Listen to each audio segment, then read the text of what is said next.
Assalamualaikum warahmatullahi wabarakatuh dan salam sejahtera.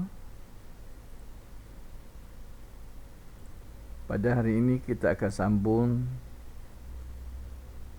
tajuk bab 4-5 iaitu sebatian karbon.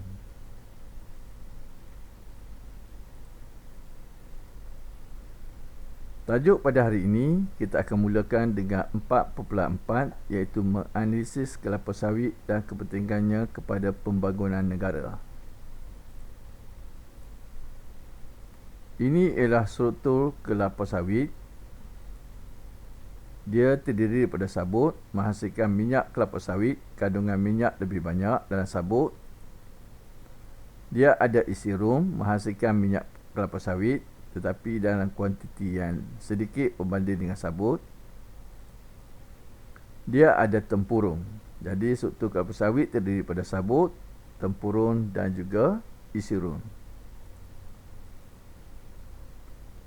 Dalam proses pengekstrakan kelapa sawit, memula dia akan lakukan proses pensterilan. Tujuan pensterilan untuk membunuh mikroorganisma dan melembutkan buah kelapa sawit.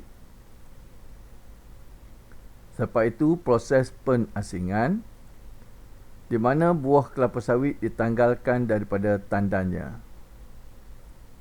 Selepas itu proses pencernaan, sabut diasingkan daripada biji benih kelapa sawit. Proses penekstrakan, sabut diperah dan ditekan dengan menggunakan penekan tekanan tinggi untuk perserakan minyak.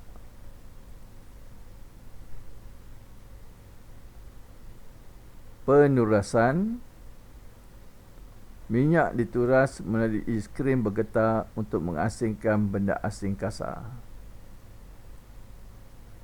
Dan yang terakhir ialah proses penulinan, iaitu minyak ditulenkan dalam tangki penulin. Jadi dalam proses pengekstrakan kelapa sawit, kita ada proses pensterilan, selepas itu pengasingan, selepas itu pencernaan, lepas itu pengekstrakan, penurusan dan penulinan. Ini ialah penerangan bagi proses-proses tersebut. Kegunaan minyak kelapa sawit adalah: pertama, membuat minyak pelincir. Yang kedua, minyak masak dan margarin. Yang ketiga, sabun dan krim mandi.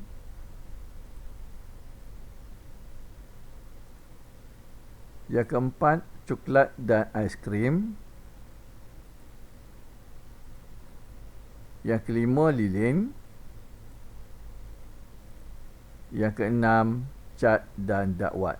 Ini ialah kegunaan minyak kelapa sawit, iaitu minyak pelincir, minyak masak dan margarin, sabun dan krim mandian, cat dan dakwat, lilin, coklat dan aiskrim.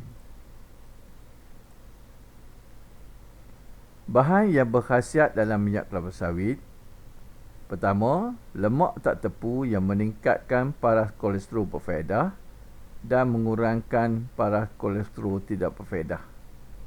Jadi jika kita mengambil minyak kelapa sawit, dia akan meningkatkan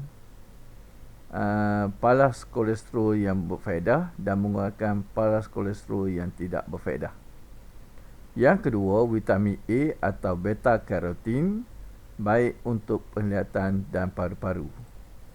Yang ketiga, vitamin E atau tokoferol. Ia ialah antioksida yang baik untuk kesihatan kulit dan mencegah kanser. Ini ialah bahan-bahan berkhasiat yang terdapat dalam minyak kelapa sawit. Seterusnya, menganalisis pembuatan sabun daripada minyak dan tindakan pencucian sabun.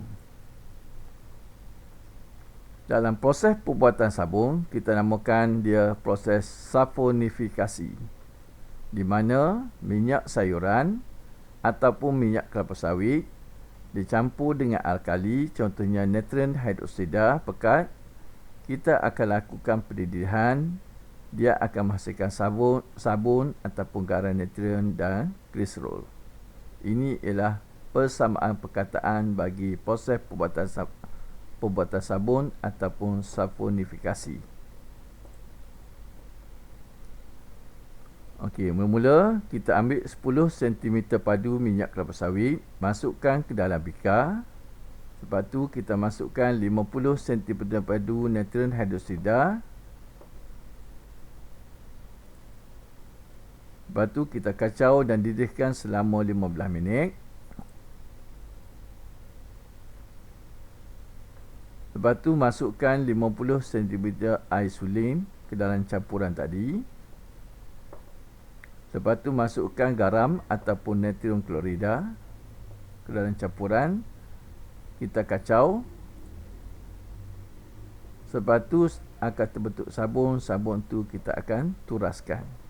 Di mana dalam proses yang keempat ini, sabun akan tertinggal dalam kertas turas dan di bawah ini ialah hasil sulingan. Dua peringkat dalam proses pembuatan sabun. Pertama, gliserol, asid lemak, campur air. Hidrolisis berkali akan menghasilkan gliserol campur asid lemak. Yang kedua, asid lemak campur natron hidroksida akan menghasilkan asid lemak natron ataupun sabun campur air campur gliserol. Struktur molekul sabun. Ini ialah struktur molekul sabun.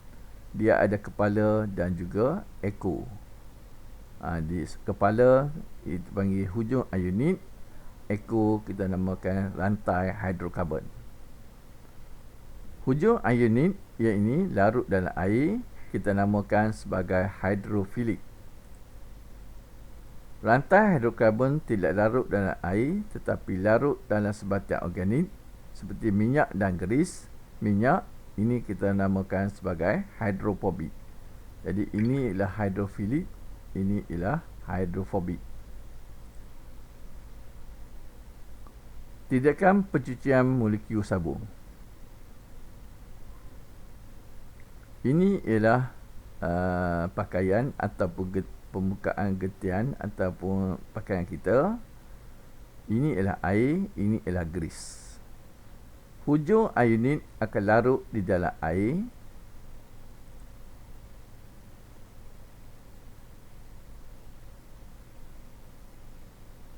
Hujung ionit akan larut dalam air. Hujung hidrokarbon tidak larut dalam air tetapi larut dalam grease. Jadi hujung hidrokarbon larut dalam minyak atau grease. Tindakan pencucian dan penggosokan akan memecahkan molekul minyak atau grease menjadi titisan kecil. Jadi di air ini kepala, grease ini ekor. Jadi apabila berlakukan pencucian dan penggosokan, molekul-molekul grease ini akan menjadi kecil dan titisan ataupun menjadi titisan kecil.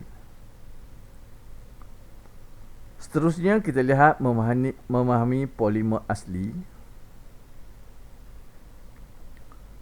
Takrifan bagi polimer. Polimer ialah molekul besar yang terdiri daripada gabungan unit-unit molekul kecil yang dipanggil monomer.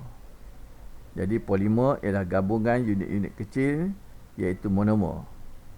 Rantai polimer ialah gabungan unit-unit kecil yang dipanggil monomer.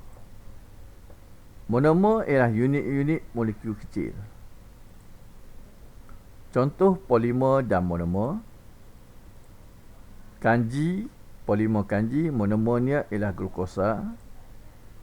Polimer protein, monomernya ialah asid amino.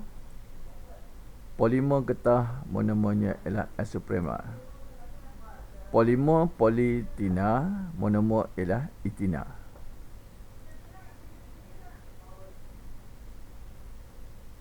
Ini ialah pempolimeran dan penyahpolimeran.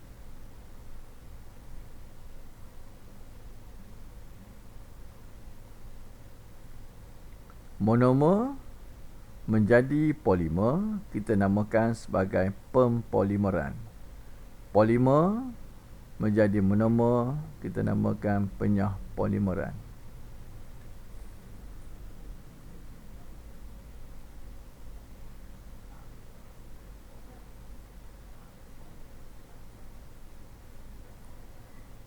Jadi kalau kita lihat, ini monomer. Monomer ialah terdiri daripada satu.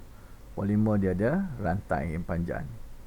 Jadi proses monomer jadi polimer, kita namakan pempolimeran. Polimer menjadi monomer, kita namakan penyah polimeran.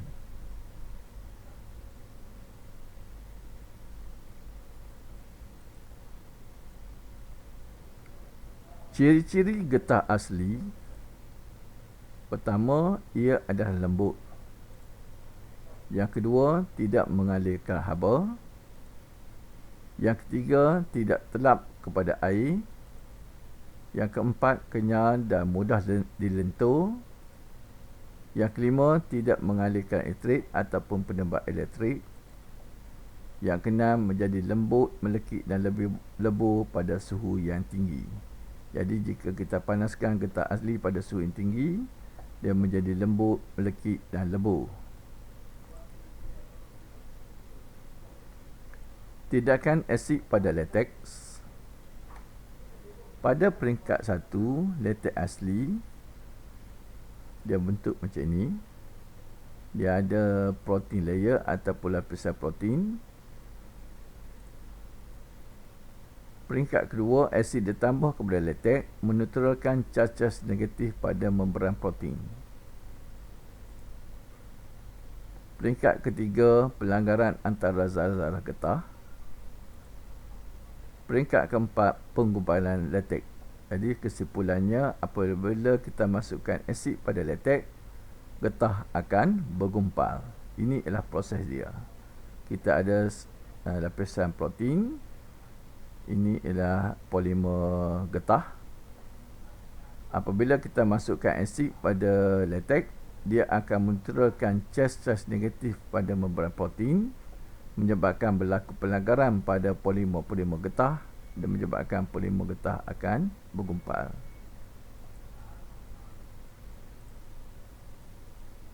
Tindakan amonia pada latex.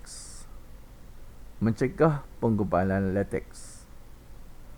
Ion hidroksida yang bercas negatif daripada lautan amonia menetralkan asid yang dihasilkan oleh bakteria dalam latex. Ini akan mencegah penggumpalan latex. Pemvulkanan getah. Getah sebelum pemvulkanan tidak kuat dan kurang kenyal. Jadi ini ialah proses pemvulkanan. Getah dicampur dengan sulfur, dipanaskan pada suhu 160 darjah Celsius, akan menjadi getah tervulkan. Dalam pervulkanan ini, ada rantai-rantai sulfur dalam getah. Dalam getah vulkan ini, kita akan dapati terdapat rantai-rantai sulfur. Ini ialah struktur getah yang asal. Apabila kita panaskan dengan sulfur pada suhu 160 darjah Celsius, dia akan membentuk rantai sulfur. Ini getah biasa, ini getah vulkan. Iaitu rantai itu kita namakan sebagai rantai silan.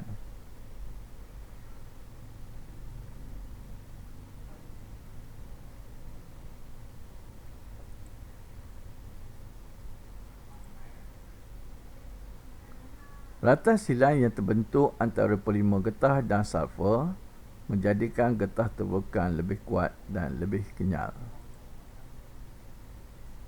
Jadi ini ialah sifat-sifat bagi getah vulkan, iaitu lebih kuat, lebih kenyal, tahan lama, susah diregangkan, lebih tahan haba. Kegunaan getah vulkan dalam kenderaan moden. Pertama, sebagai wiper. Yang kedua, getah dekat cermin. Yang ketiga ialah getah dekat dengan pintu. Yang keempat, kawalan pintu. Yang kelima, sebagai tayar. Yang keenam, penapis udara. Yang ketujuh, hose radiator. Yang ke-8 ialah aircon.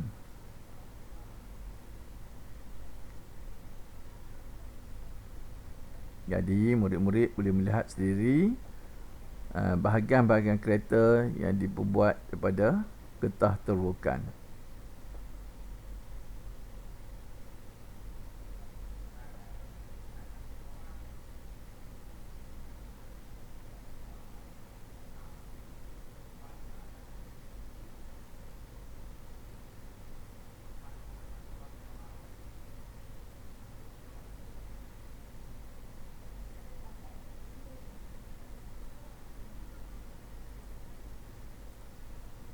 Okey, itu saja sambungan dia untuk